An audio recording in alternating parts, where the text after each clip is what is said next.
नमस्कार मित्रांनो, या व्हिडिओमध्ये आपण एका न्यूजविषयी बातमीविषयी चर्चा करणार आहोत.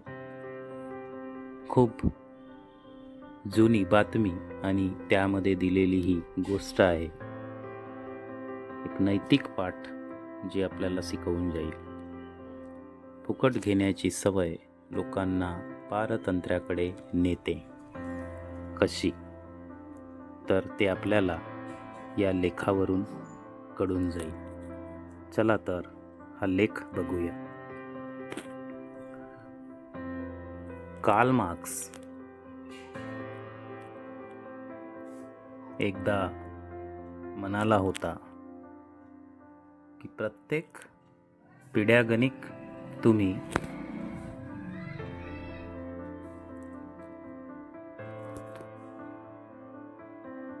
लोकांचे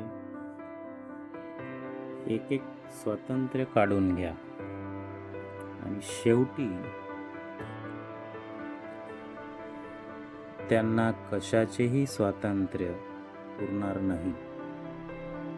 तरी देखील त्यांना त्यांचे काहीही वाटणार नाही. मित्रांनो, हे जे विधान आहे हे कार्ल मार्क्सनी म्हटलेलं आहे, जे कम्युनिस्ट होते, ज्यांनी कामगाराच्या बाजूने क्रांती उभी केली होती. त्या कार्ल मार्क्स विषयीचं हे वाक्य.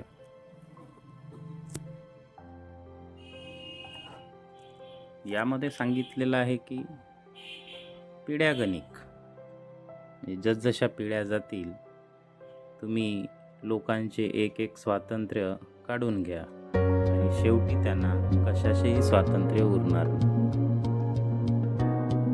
आणि तरी देखील ज्या लोकांचं स्वातंत्र्य उरणार नाही त्यांना काही वाटणार नाही. म्हणजे स्वातंत्र्य जरी काढून घेतलं तरी त्यांना ते काढून घेतल्यासारखं वाटणार नाही, असे हे कार्ल मार्क्स म्हणाले होते. एक इथे वर्गातील गोष्ट दिलेली आहे. वर्गातील एक गोष्ट ती आपण बघूया. एके दिवशी सगळा वर्ग प्रयोगशाळेत जमला होता.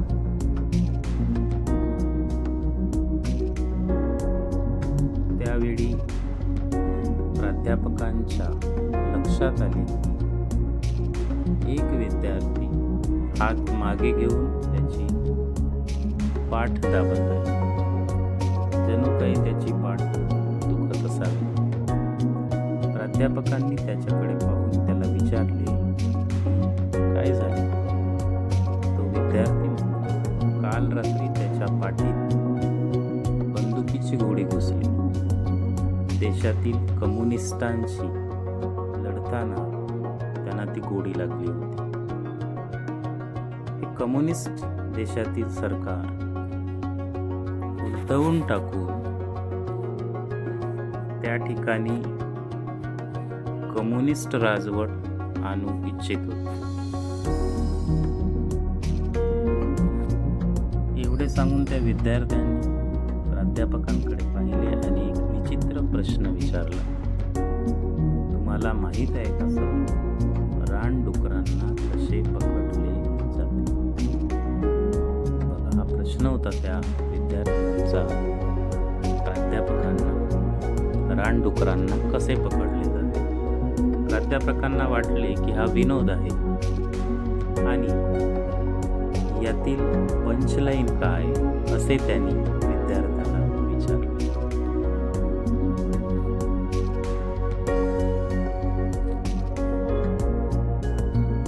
तेव्हा तो तरुण म्हणाला, हा विनोद अजिबात नाही सर, मी सांगतो. रानडुकरांना कसे पकडले जाते? विद्यार्थी म्हणतो, जंगलातील योग्य जागा निवडली जाते. त्या ठिकाणी मक्याची कणसे ठेवली जातात. रानडुकरे त्या ठिकाणी रोज येतात आणि मिळालेली आयती कणसे खाऊन जातात. मग त्यांना रोज त्या ठिकाणी येण्याची सवय लागते.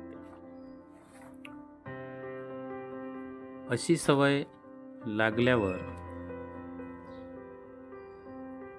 एका बाजूला कुंपण केले जाते आणि दुसऱ्या बाजूला कणसे ठेवली जातात. रानडुकरे कुंपणाच्या एका बाजूला येऊन ती कणसे खाऊ लागतात आणि मग हळूहळू दुसऱ्या बाजूला कुंपण केले जाते. रानडुकरे असलेल्या बाजूने येऊन कणसांवर ताव मारतात. काही दिवसांनी तिसऱ्या आणि चौथ्या बाजूलाही कुंपण करून एक गेट तयार केले जाते आणि मग सवयीप्रमाणे रानडुकरांचा कळप येतो. गेटमधून आत जाऊन कणसांचा फडसा पाडतो. त्याच वेळी ते गेट बंद होते.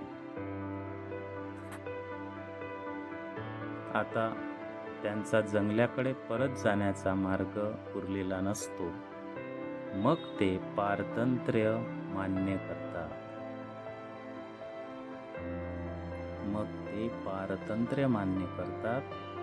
आणि एक दिवस त्यांची कत्तलखान्याकडे रवानगी केली जाते.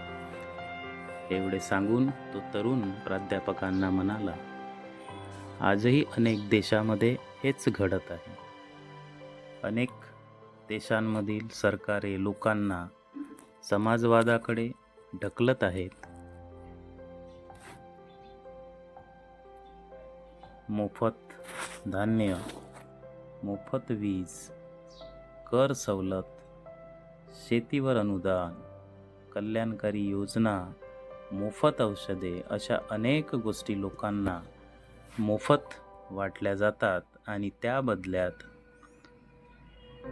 हळूहळू त्यांचे स्वातंत्र्य हिरावून घेतले जाते.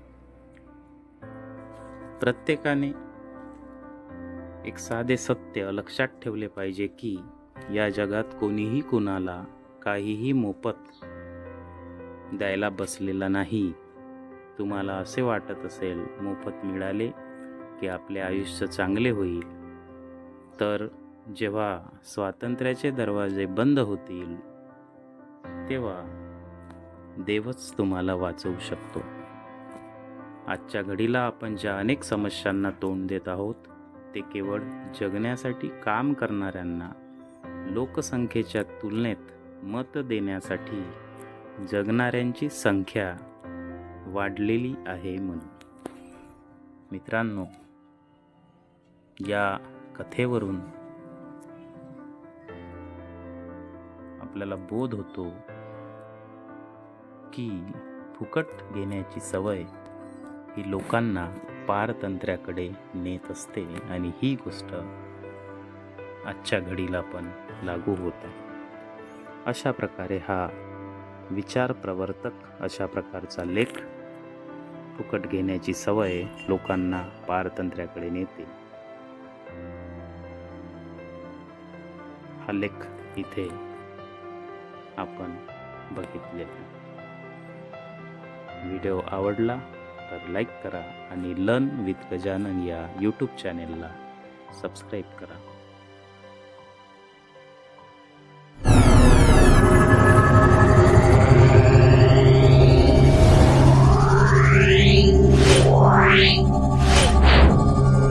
Yeah.